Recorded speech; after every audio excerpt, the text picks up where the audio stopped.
Good day, Internet. So we're moving on to some exhaust. So the exhaust system definitely needs some love. So let me explain kind of how the exhaust system goes. So it goes from a header that I don't have right here, but you'll see it in a second. It goes from a header, goes to this weird thing that does a bit of a corkscrew, and then it goes to the catalytic converter. And then it's supposed to go to one or two other cats, I'm not sure, but mine didn't have those, obviously, they were pre-deleted, and I just had this section of pipe, plus there's another section of pipe that I don't have here right now, so I should have started with everything together, but you'll see it eventually. So this kind of joins this stuff to the muffler area.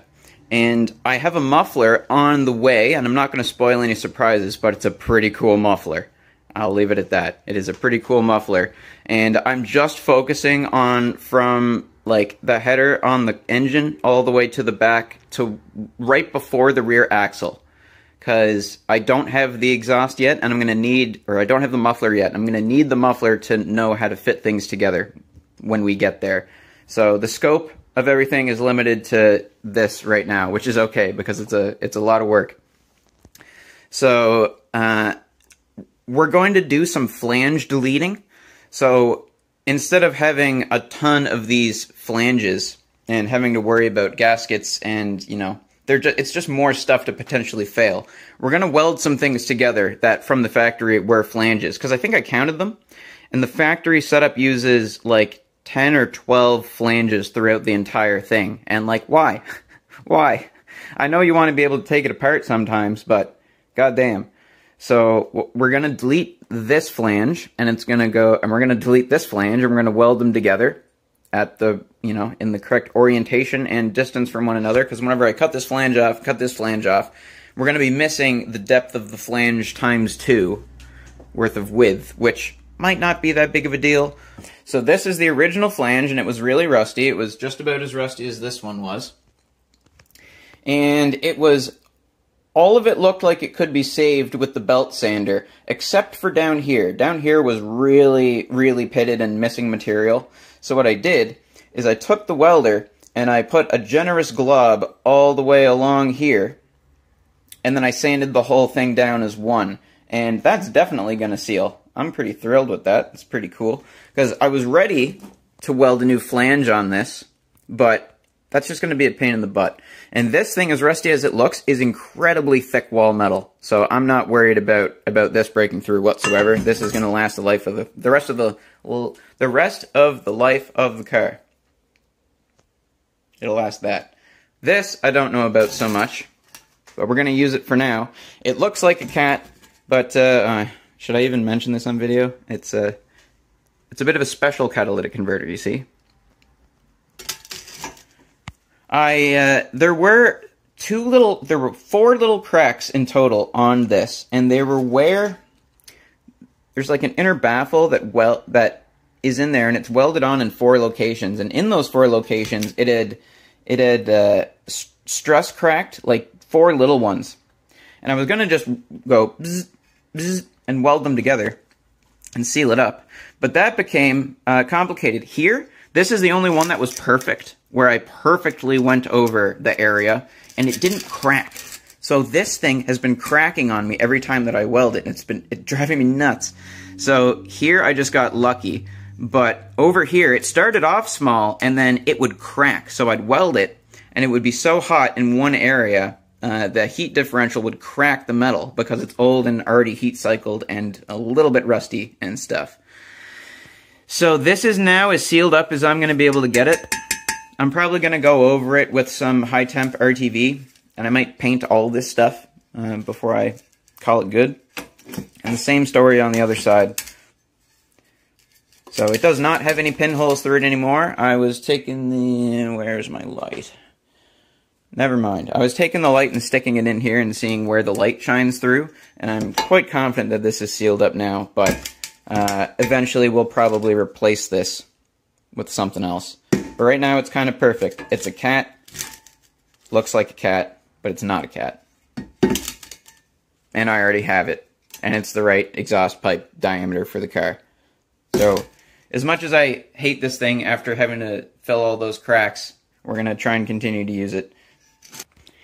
Alright, here's a little bit of a better visual on the exhaust.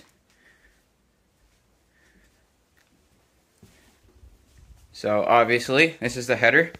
This is a new header that came with the car. This is not the one that was originally on it. In fact, the original one is still on the car. This one is a lot less pitted than the original one, so the previous owner was definitely going to replace this soon. So we're going to use that one, obviously. Then it goes down to a 45, and then there's a little bit of a bend here that we're going to see if we can delete. And that'll make sense a little bit later. But I basically want to see if instead of this going off like that, and then doing this, I'm wondering if we can just go just a straight shot, if that would be possible. Because looking underneath the car, it basically is a straight shot, but I think it made these bends to make room for the big catalytic converter that used to be there. So what we're going to do is, I've done a little bit of a drawing. Where's my notepad? Here it is. So here is my diagram for what our plan is. So basically, we're going to have a removable section here. And we're going to have a section that we bolt in for inspection time, which includes this cat that doesn't actually have anything in it. And this thing is in pretty crappy shape. And I just don't like the idea of this thing being on the car whenever I actually run it for real. So I feel a lot better just using it as an inspection-only piece. So we're going to have one that's just a test pipe that I'm going to make out of my nicer materials of what I have. And then this is going to be the inspection piece, and it's going to consist of this thing that like this was really, really thin, and I tried to fill it in with some weld, and I just hate how ugly this thing looks. And we're going to try and not even have to use this bend. So part of the reason why I tried to save this is because it does this weird bend over that way. But if we don't need that, then what I'd like to do is use one of these. Now let's talk about this. So this uses a crimp style bend to bend the pipe. And why that's bad is because it creates a little bit of extra turbulence, and that's not really that big of a deal. Pretty much negligible, but it also sort of decreases the diameter of the pipe during the bend, on and off. And I was thinking about it all day at work, like, is this good enough? Is it going to annoy me? Like, knowing that I might be restricting my exhaust flow a little bit? Because I could go to the muffler store, or the muffler repair shop place, and get them to bend me a section with this, but I don't know if they have a crimp thing or a mandrel thing. Mandrel style bending is what creates your bends that look like this, which still looks like it actually, you know, makes the diameter of the pipe a little bit smaller during the bend, but it's just nicer. 7 whole feet of exhaust tubing. It's a lot of exhaust tubing. So under here, let's see if I can demonstrate what I'm talking about. So there's the header. So it's still on the car. That's the really rusty one. And it needs to basically end up right beside this frame rail. So it needs to go from there to here. That's pretty much a straight shot. There's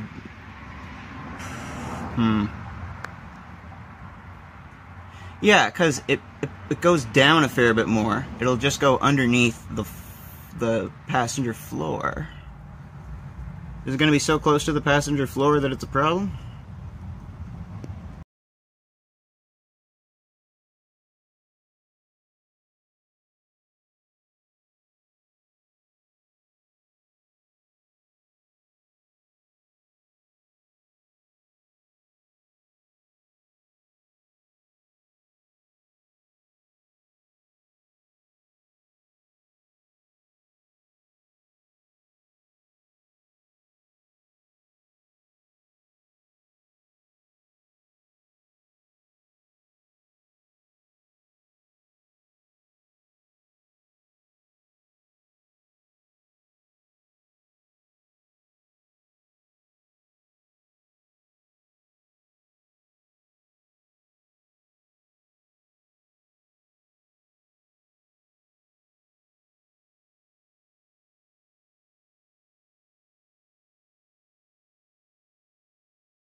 That's actually probably one of the cleanest exhaust welds I've ever done, and it's on one of the most meaningless pieces of junk that I've ever done it on.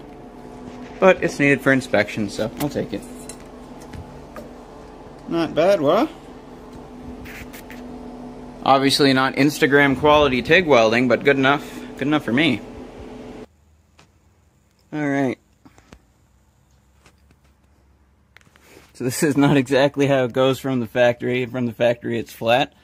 But I deleted this turn, and because I deleted that turn, I kind of angled this that way just a hair. And there's decent clearance in there. I might throw a heat shield in between there if I feel like it. But now we know what this piece is going to look like. And it exits right here. And it needs to go... Well, here's the old part of the rest of it. So we have to negotiate this thing. This is where the passenger sits. So I'm going to see how lazy I can be in terms of bendage. We can't do a total straight shot, but we can probably do less of a crazy bend than it had in the first place. You ever need to clamp something in ways that God just did not intend? Get yourself one of these bad boys. It'll clamp friggin' anything around anything. So, on the previous discussion on mandrel bending versus crimp bending pipe, there's also a third option that I learned about, and I always knew it was a thing, but I didn't really realize that it was within my realm of abilities, but I think it is. And that is pie cutting exhaust. So pie cutting is when you do this sort of thing. So this is all I've done with playing around so far. This is whenever you cut a straight pipe in certain ways and then stack the pieces together, and you can really do whatever sort of crazy corkscrewy stuff you want. There's just a lot of welding and cutting involved. So I did this. This is, I made kind of a template. This one is 9 degrees. Oh, did I bend it? Get over the end of the pipe. There. So I have this to mark on the pipe where the cut should go. But, so that was my original idea. And then I remembered my dad has this thing, and he graciously lent it to me. And I'm going to, so this is a grinder chop saw thing. And it's not quite going to be able to cut all the way through it, but it's going to be able to cut most of the way through it. I'm going to be using a 5-inch disc, and it'll be able to get down to like probably there. And then the rest of it I can probably take the recip saw and finish it off without really having to worry about it, because the degree of the cut will already be set. I'll just friggin' follow it and go finish it off. So this is going to make making a lot of these cuts easy, because this thing is set up so that you can angle it. So I'm not sure if I want to do 9 degrees or 15 degrees. Fewer degrees per piece is better because you get better resolution, but also we're not building a race car here, and 15 degrees is still pretty reasonable. I've seen some people do, what was it? I saw somebody do 30-degree bends, and that was just ridiculous. So I think we're going to try cutting a few pieces apart. Before I do anything on the car, I'm going to practice, like, making something of some sort. And yeah, let's see how this goes. So the reason that I have this clamp here is because this is not really made for this, and this clamp bit doesn't come up high enough. So if I actually squeeze this all the way down, the pipe, would come up. So I have this as tight as it can go without really tightening it down, because again the pipe will go up. And then I just ramped this around it and just wrapped it around the workbench, and Bob's your auntie. We'll see if that goes flying whenever I try and cut it, but I don't think it will. So my goal is to have about 10 mil over here on the end, similar to this guy. So I want that to be about 10, and the other side to be whatever it ends up being, depending on the degree of cut that I do. Holy shit. With a 5-inch disc, that is literally as high up as it goes. It doesn't go up any higher than that, and I don't think there's an adjustment to make it back off more than that. So if we even had, so this is 2-inch exhaust pipe. If I even had 2 1/4 exhaust pipe, I wouldn't be able to use this tool.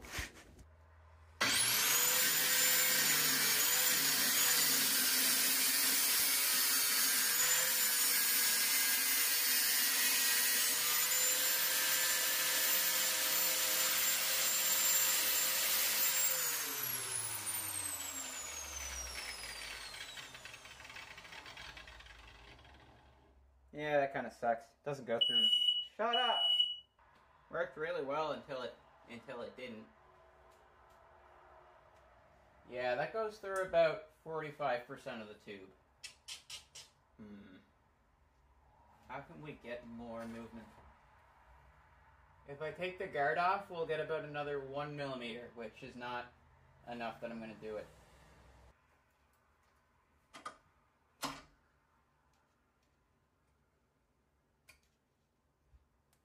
So I'm okay with it being a two-step process, because that's a really easy way to get started.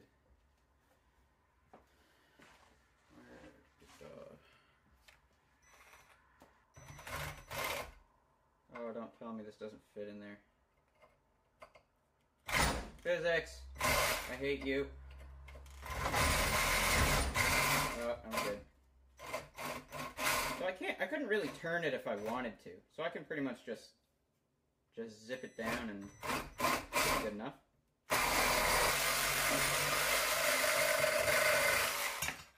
Okay, that works well. Well, I haven't looked at it yet.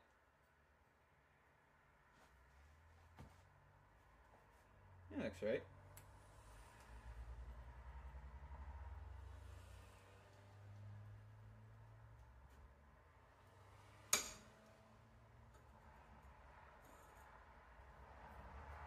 Some people are really, really good at this. I'd like to be one of those people someday.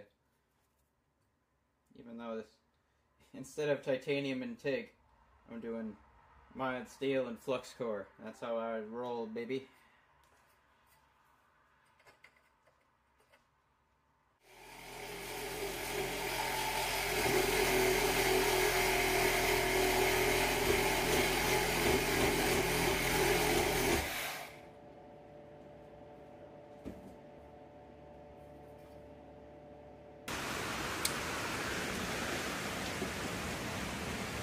So that's not welded yet, but I think we have everything exactly where I want it to be. The general consensus online is that it should be at least an inch, or at least half an inch, some people say. So I'm going with about exactly an inch of clearance between the exhaust and the floor.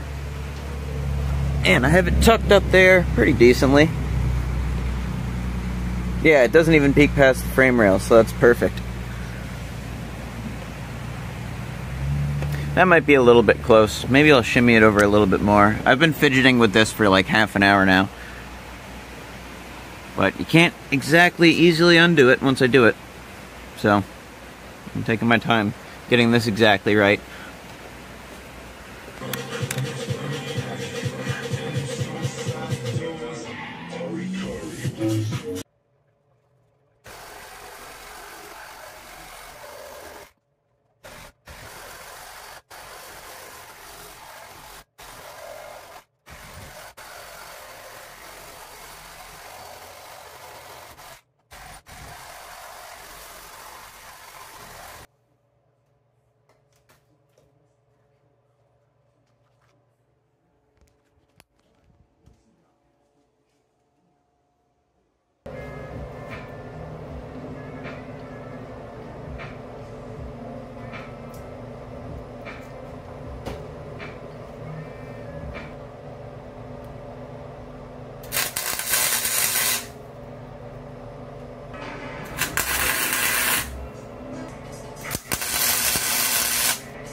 Alright, now we're talking. The first two that I did were quite poor because I was trying to weld it like this.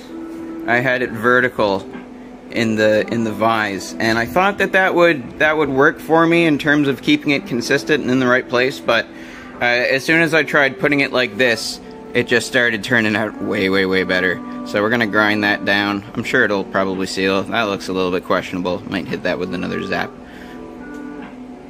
But yeah, I'm learning.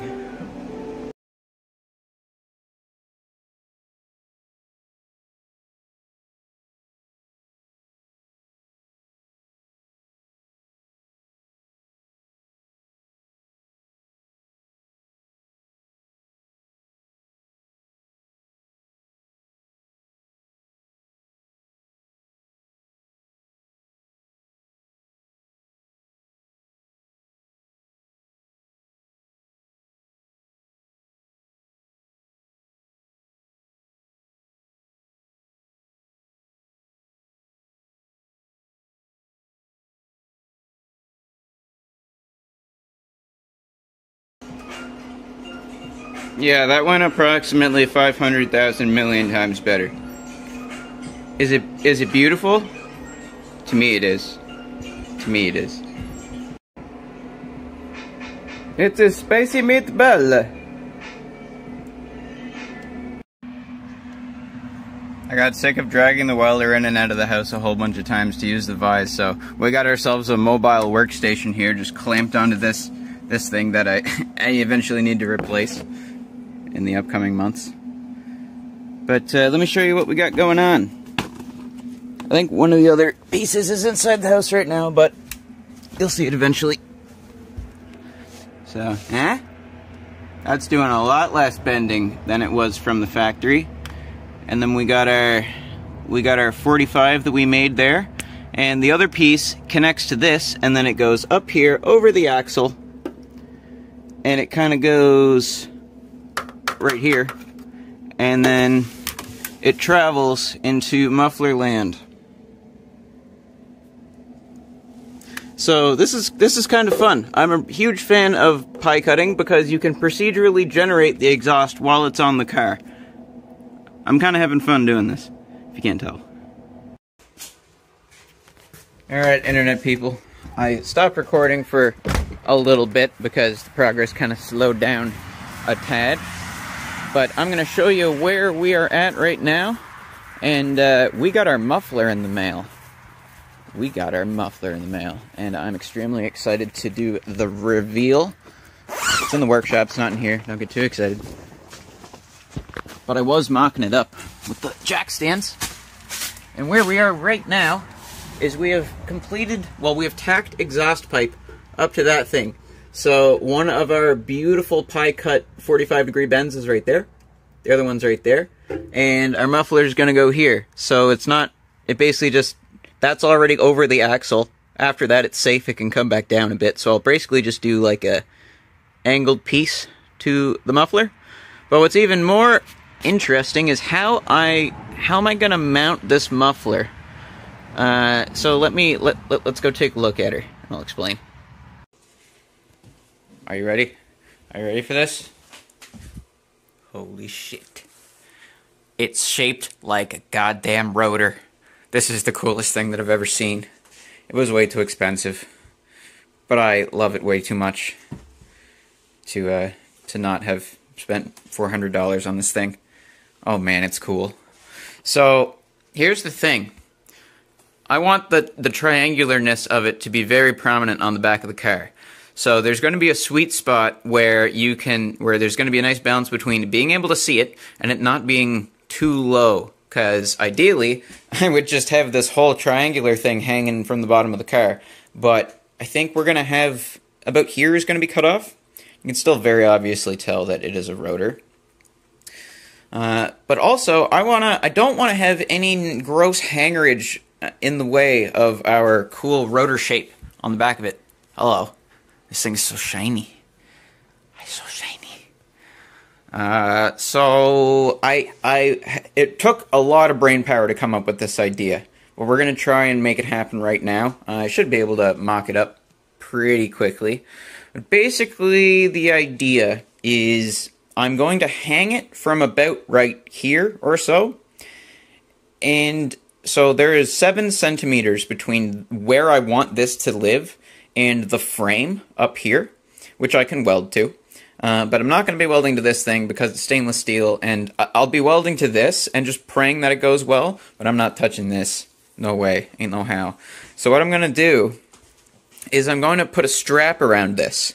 And not just any strap. I'm going to make a strap out of some stainless steel to go with the nice stainless steel-ness of this thing, and it's not going to rust. I don't love that it's going to be metal on metal, but it's fine. It's fine. You got to hang it somehow. So it is going to, there's going to be a strap. I'm going to make it like yay wide. It's going to go around here, and I'm going to, you know, kind of bend it around here properly so it doesn't rotate within. And then it's going to, I need to put the camera down. So we're going to have a metal strap that goes around this, and each end is going to come up like this, and they're going to go like that. And we're going to put a hole through both of those pieces like this. Then we are going to put hangers on each side of the bolt that we are going to put through that hole. So we'll basically have, imagine my finger as a hanger. We're going to have 2 hangers right here. So that's going to come off the muffler like that. And then I'm going to weld a bracket onto the frame that's going to poke through the existing heat shield, which I'll leave there just because why not? It's actually not that bad. And I think that'll work pretty well. It will allow the muffler to pendulum swing a little bit, but I don't really think it's going to actually do that. The stock muffler mount looks like this.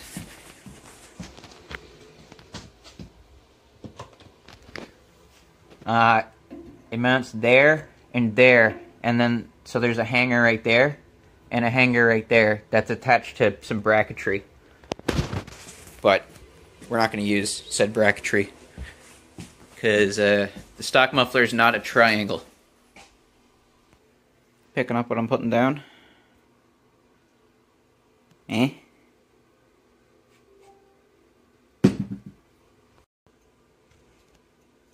do you hang a triangular muffler? Remember that? How do you hang a triangular muffler? With a triangular hangler. My nangler? Now we can't post that.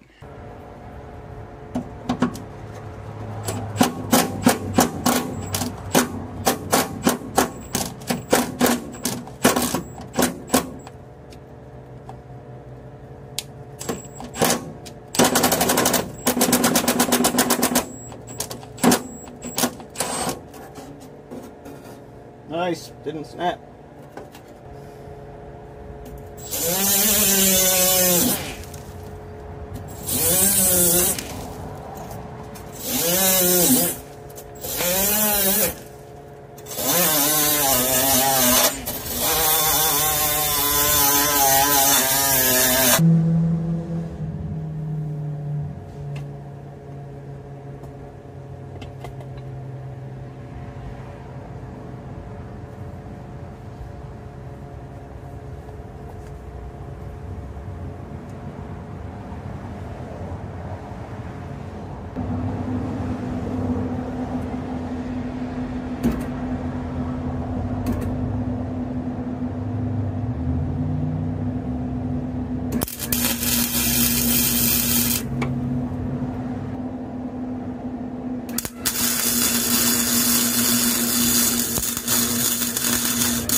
Alright, I let my phone die for a little bit, but I have charged it up and we're back in action. So I took the heat shield off and I cleaned it up as much as I could, and I welded on that bracket up there. Actually, you probably can't see it. This bracket right here. These are rubber things, and we're going to attach the muffler right meow. And we're only going to have to hold it up with one support, and then we'll weld it, and then it'll be in. And then we can listen to it. Yeah. Oh, I got grease all over my fingers. Gross. It's a couple days later. This was a lot of work, so I didn't exactly record all of it, but you saw me cut and weld. You saw how it goes. This whole thing is ready to go under the car. We got a gasket in there. I just got some brand new hardware because I didn't have enough M8 and M10 stuff to swing this installation. But we're about to put this bad boy under there.